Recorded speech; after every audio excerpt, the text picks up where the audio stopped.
All right. Good morning, everyone. Welcome to another edition of Rogue Mornings. It's CJ, and it is Tuesday, August the 8th. Had to look up for a second to keep track of these days. And yes, I'm looking in the chat room right now. V, the guerrilla economist, is still on vacation. Yes, he is still out. I don't think I've recalled ever in B's lifetime that he's taken a vacation like this. So I'm very happy for him and his family. And I believe he's due back around the 11th of this month. Now, I do want to share, I have something very exciting in the works. I won't do any clickbait. I'll just do talk bait for now, but do have a very exciting program getting lined up, actually a couple of them. And hopefully we'll get those recorded and released within the next couple of days. One of those we will probably take live. Before we kick things off, I do want to thank our sponsors, myfreedomnow.us. And again, if you are in the need of credit repair, need a loan to purchase an item, unsecured loan, myfreedomnow.us can help. And then also mygoldusb.com. Go online, surf anonymously, military grade encryption.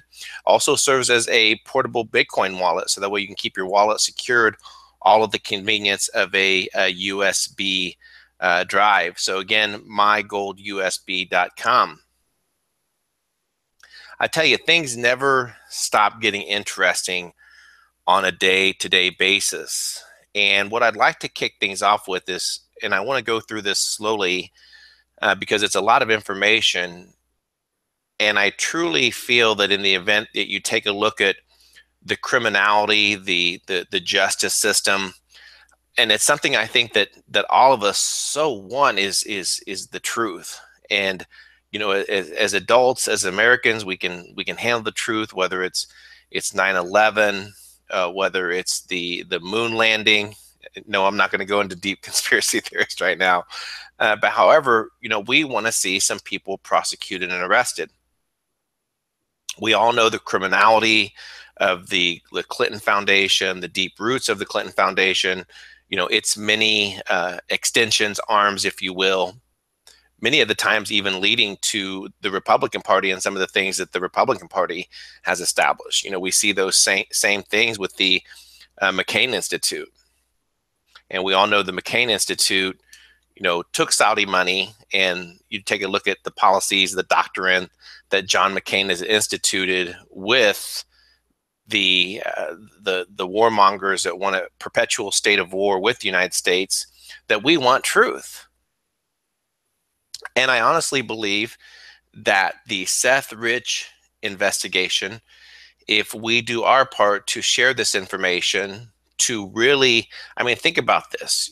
Yes, there's tons of criminality within the federal government. There's tons of criminality in the secret deals, the pay-per-play, the Ponzi schemes that are established in DC. But here we have a situation of a young man that was murdered as a result of his actions. And all the collusion, all the narrative that's being brought forth by the DNC, by the Republican, by the political establishment in regards to this Russiagate is completely false. So if we do our part to really talk about Seth Rich, talk about the lack of investigation, and really push this, I don't want to say push this narrative, but to spread the truth, I think perhaps this could be, a turning point. And I know that I'm for one that is tired of seeing the double standard of that we have a political class of elitists that have an entirely set of different laws.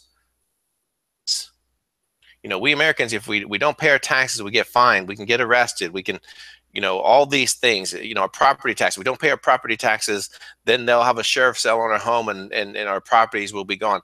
All these laws. But when you look at these criminals in DC and everything that they get away with, from insider trading to healthcare bills that that doesn't apply to them, that they can still have their healthy contracts and these Cadillac plans that they have.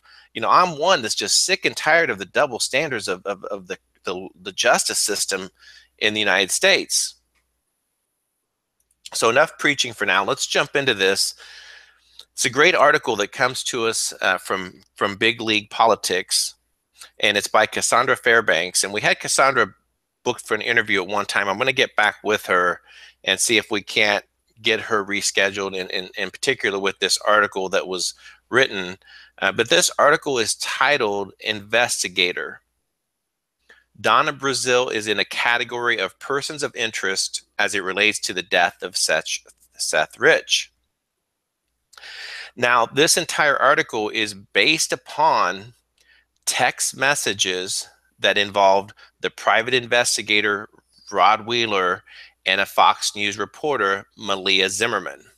Now, Fox News never published this story. As a matter of fact, I think they may have retracted that story in regards to Rich being the source of the leaks to WikiLeaks.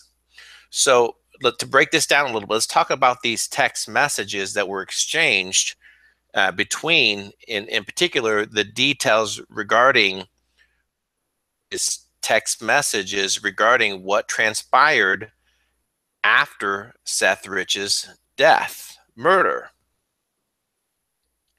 In this text message string, in particular, a couple things that really stand out are the fact that the former DC police chief, her name was Kathy Lanier, and quote unquote, I'm not at the computer right now, but what I will do is just send you a short blurb via text as to what I was told by Joel and what I learned pertaining to Donna Brazile.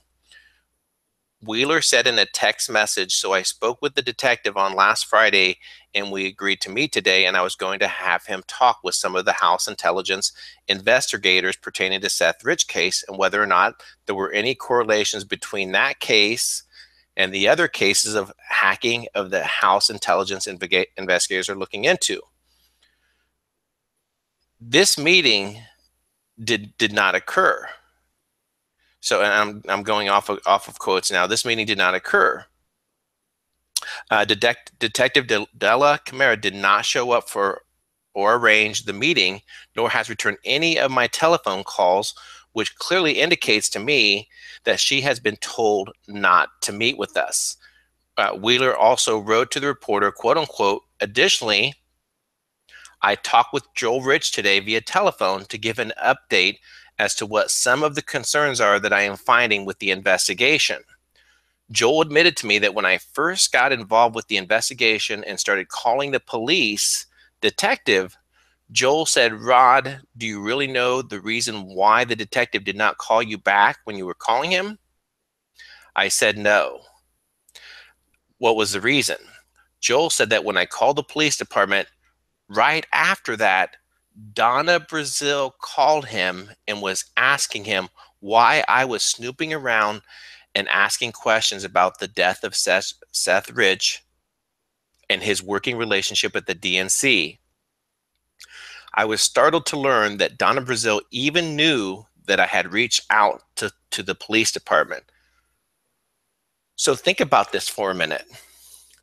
So while Wheeler, the investigator, called the police to ask questions in regards to this, someone in the police department called directly to Donna Brazile to let her know what was going on. That hey, listen, somebody's asking questions here. Donna Brazile then called Joel Rich, Seth Rich's dad, and specifically, told him about this information. So right there, that's pretty damning information in regards to exactly, why they were asking these questions, what was going on. Now this continues. This continues, and I'm going back to quotes here. I also spoke with another source today who informed me that not only was Donna Brazile snooping around, wanting to know what I was learning with regards to the DNC and Seth Rich, but also I was told that Debbie Wasserman Schultz was snooping around wanting to know how much I was learning, Wheeler said. Wheeler went on to provide Zimmerman with additional quote for her report, urging the FBI to investigate not only the death of Seth Rich, but others that may have been connected to the DNC. So again, this is just truly, amazing. And this ties back to, the audio recording that we learned specifically in regards to the fact that Seth Rich very well may have used a Dropbox, password protected, for WikiLeaks, to go in and to retrieve these emails. And so again, just the amount of information that, again, what takes a look. I mean, who does this? Who specifically, gets so worried that they're calling the DC police and saying, well, what's he learning? What's Wheeler's learning about the investigation? Now, another very interesting part of this is that, what did the DNC or the deep state threaten Seth Rich's family with? Because not only did you see at the beginning Seth Rich's dad, say, hey, we're going to investigate this, and then, less than a week turn around and completely change his story, saying, hey, we don't want this investigated. Let's let this lie where it is, which we all know that there was, foul play involved here. But in another very eye-opening events, in an audio released last week to Big League Politics, this involves Seth Rich's brother, Aaron. And this comes again from the investigator, Wheeler, investigating the Seth Rich murder.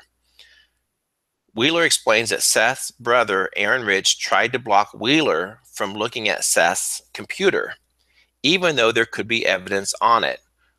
Quote, he said, no. He said, I have the computer, meaning him. Wheeler said, I said, well, can I look at it? He said, what are you looking for? I said, anything that could indicate if Seth Rich was having problems with someone. He said, no, I already checked into it and don't worry about it. Wheeler, unquote. Wheeler said that Seth Rich told him that Aaron Rich had possessions of Seth's cell phones, but Aaron denied it and said, we're not going to worry about the cell phones. So again, if you take a look at this and who actually had, obtained the computers, Seth's computers, who actually went and obtained Seth Rich's cell phones, and you think about either the text messages, the apps that track your location, your check-ins, all that kind of stuff. I mean, this just screams foul play.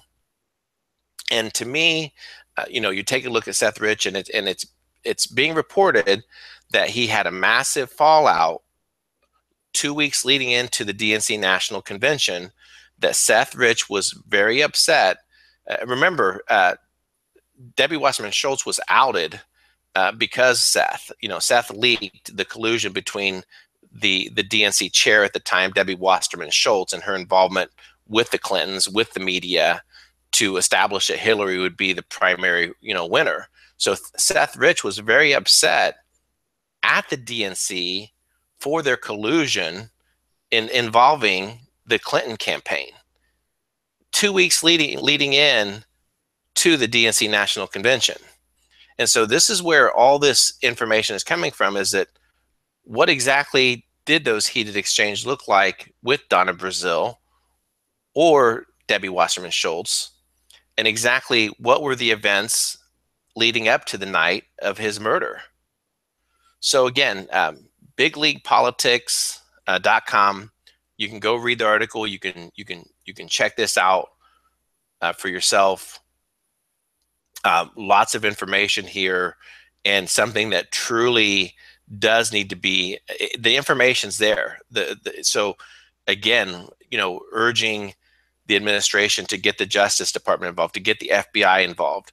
If there is a criminality element that exists in the DC police, then it's up for the FBI to take over that investigation, up to the Justice Department to step in and say, hey, we need to become involved. Because again, this is the huge rock that's out there right now. This is the prosecution. This is the thing that ties it all together, And again, I went back, I'm not going to repeat it again, but thinking back to the time proving that there was absolutely no Russian interference in the election. Because this whole time, this whole last 6 months, countless dollars. If you think of the special prosecutor with Mueller, do you know the millions of dollars that are probably being spent on these attorneys and this false investigation? Think of those millions of dollars that could be spent to investigate Seth Rich murder, and what transpired with the collusion with the DNC. We all know that exists, and it's something that I think believe that so many of you are just asking for is we want the truth.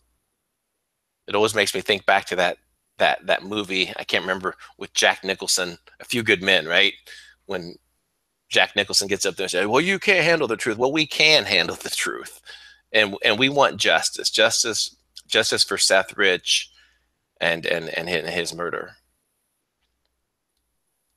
All right, let's change gears a little bit. Pardon me.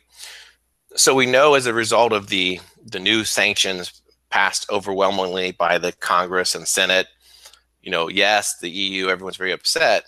Now, in a major play, in a major move, Russia yesterday has came out and pretty much said that they want to cut dependence on not only U.S. payment systems, but the U.S. dollar.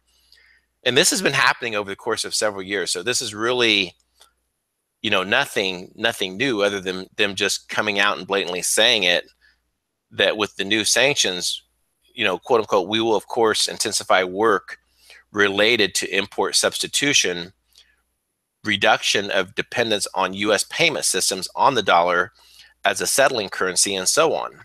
It's becoming a vital need, Deputy Foreign Minister Sergei Rahabkov said Monday, according to Reuters report. So again, this comes after Tillerson had just met with Lavrov, speaking specifically about Russia-U.S. relations. But unfortunately, the deep state, the career politicians in D.C. do not want peace. They do not want any type of cooperation that would allow the United States to join the BRICS nations, to join the One Belt, One Road project. And this is something that several of our guests, Harley Schlanger, London Paul, we've all been talking about the One Belt, One Road project. That's just so vital to the future emerging markets, the future trade. And so now we have Russia that's adamantly out there saying, and we know that they've been developing a payment system off of the SWIFT. And if you don't know what SWIFT is the international banking settlement that banks utilize. Even JP Morgan, whenever an individual comes in to wire money overseas, it's done through SWIFT. It usually goes through Bank of America. I think Bank of America has one of the largest SWIFT or the systems to monitor this. So Russia has been developing other systems completely off of SWIFT that will enable them to settle trade. I read recently where they just purchased or sold some military hardware completely off the U.S. dollar. And this very well could be that tipping point. This very well could be the other domino that begins the unfortunate collapse or the fall of the U.S. dollar, something that we continue to observe and to witness. So, so Russia is coming out, and we typically we know what happens when countries, come out and say this. We know when, and for example, in Iraq, and I'm not justifying, Saddam Hussein's efforts, but when he announced that they're going back to a gold-backed settlement, exactly what happened with him. Same thing with Muammar Gaddafi when he wanted to kick out the central banks and wanted to establish their own trade. What specifically happens? So now we know why the deep state, why the elements of the John McCain's, the warmongers want to continue and push back, and it's going to be to our own demise. I mean, we think about it, the amount of countries that are signed up with the BRICS nations in regards to the One Belt, One Road project. Want to change gears a little bit, and this is important. I think this is something that that needs to go into a really good discussion in regards to Trump's foreign policy. And what we're witnessing right now is kind of a battle of the old paradigm, the old military industrial complex, and it's kind of an inner war that's happening within the administration.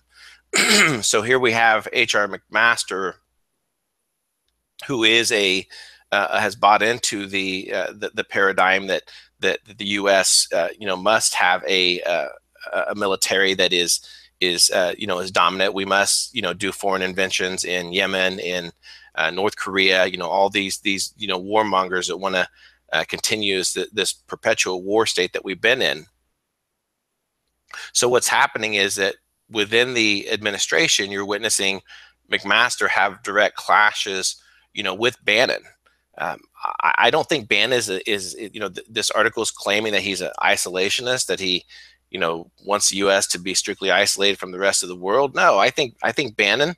I don't know the guy, 100%, but I think that, if you think about what Trump campaigned on, leading into the election, we talked about an era of peace and prosperity for humanity, an era that we could witness, trade settlements, increased trade, great things to occur, and to scale back the doctrine regarding the narrative that the Bush administration, brought in post 9/11. And that's that deep state element. So right now there's a huge push on a lot of alternative media sites with this hashtag Fire McMaster, in regards to his efforts. You've seen where he has ousted several Trump supporters within the Defense Department.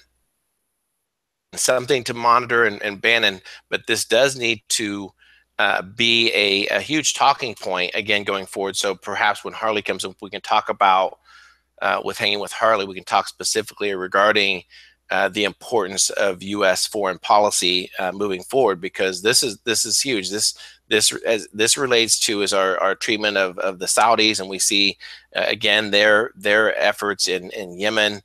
We see the crisis that's occurring there in their own country with recent killings of political dissidents that's occurring there in the Saudi kingdom. So we'll table that discussion for now. I do want to also share that here recently after the meetings, again, this ties back directly to my previous conversation regarding U.S. foreign policy, and that's the fact we're finding out information news is breaking regarding the Pentagon seeking authority for airstrikes against ISIS in the Philippines. So, in the past, Duterte has been very vocal against the United States. We know that Rex Tillerson just had this meeting. What's being reported coming out, and I see this in every article, is that, Duterte, was quoted as saying that Secretary of State Tillerson, by declaring himself to be America's quote unquote humble friend in Southeast Asia. And B and I have covered this before, but it's kind of ironic that Duterte has released a massive offensive against the drug cartels in the Philippines, this drug trade that occurred, and then literally within weeks, here comes ISIS in the intervention. Here comes some special forces, U.S. military special forces, and now all of a sudden we're advocating military strikes in the Philippines. So it'll be interesting to see where the administration goes with this. But I think again, this has to be part of that moment that Trump has to decide, what U.S. foreign policy. Are we going to continue to try to be the fake peacekeepers of the world? And again, that's something that we've witnessed the last several years. The last story I want to close out today with is this story that came out regarding Google, and I titled this show "The Google Culture," and it's very interesting. A lot of companies have been talking about diversity. We I witnessed it when I was in corporate America for several years.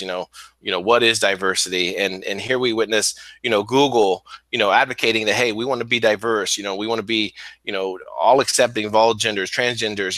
But diversity doesn't only just come in the shape and form of the color of your skin, regarding your background. It also comes in the form of diversity of thought.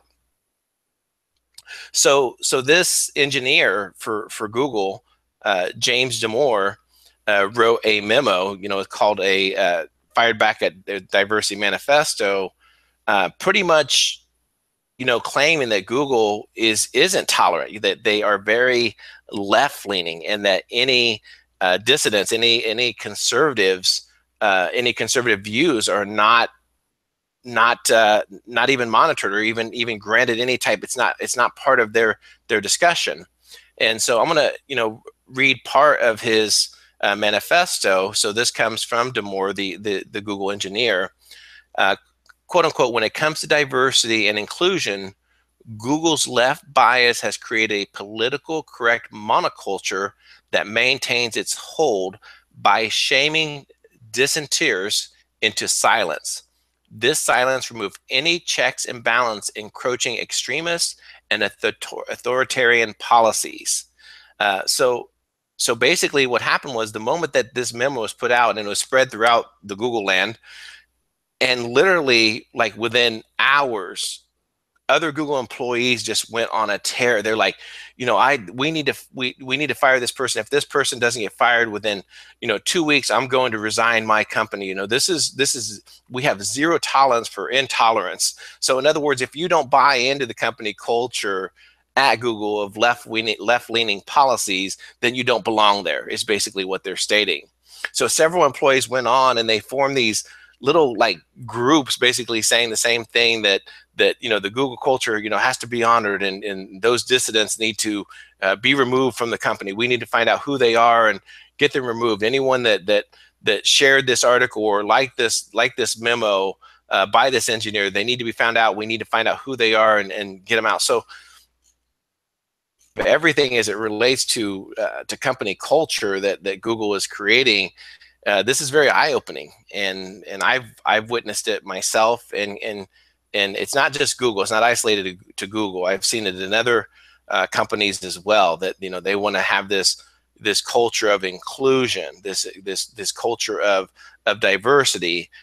But the moment that someone has a diversity of ideas is the moment they're labeled as an outcast. And that exists, I don't want to say through all corporations, because that's not fair to say that, but from the corporations that I've been in and witnessed, how those diversity programs are rolled out, that's specifically what happens. And if you think that HR is going to be there to save you once you come out with these memos, or you come out against the company culture or the ideas of diversity of thought, you might as well forget it, because majority of HR departments hold no water in the saying of what operations decide.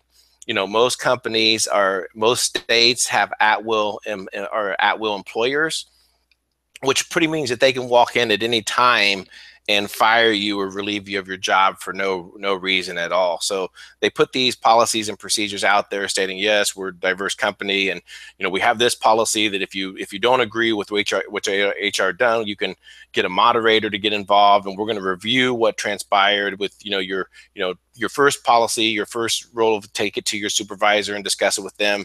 It's all bullshit. Okay, it truly is. I mean, HR puts up this front like they have a huge saying, but in most companies, operations, the directors decide, and they are at-will employers. So this is a lesson learned about what Google is, and we're witnessing it, not only on YouTube and what YouTube is doing to censor many channels, put out many warnings, but it's happening also with Google and their search algorithms and how they favorably rate news as it pertains to favorable.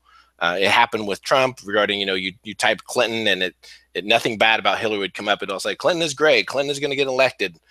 And that's the Google algos, the Google mentality that is deciding what we get to read and what they decide that they want to share.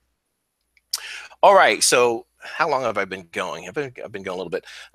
Yes, I'm going to go ahead and we are going to call it a day for the show for Rogue Mornings. I want to thank our listeners. Thank you for our support. I do every night. I go in before the end of the night and I read all the comments. I don't always reply. That's my downfall. I mean to go in there and reply to some of the messages, and I don't.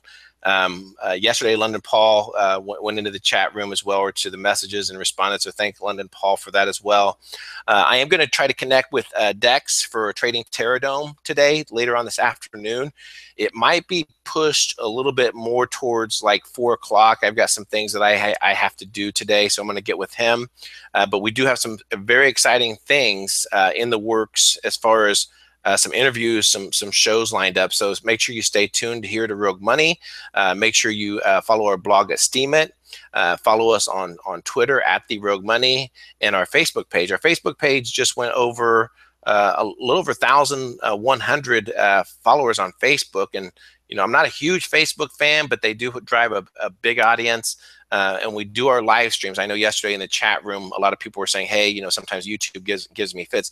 We are not now simulcasting live stream to 3 different outlets, may even be more than that. So obviously, yes, that is correct. You know, so roguemoney.net, you can catch our live stream.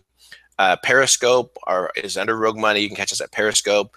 It simulcasts directly to our Twitter handle at Twitter, and then also on Facebook. So thank you for being here today. This is CJ, and I'm over and out.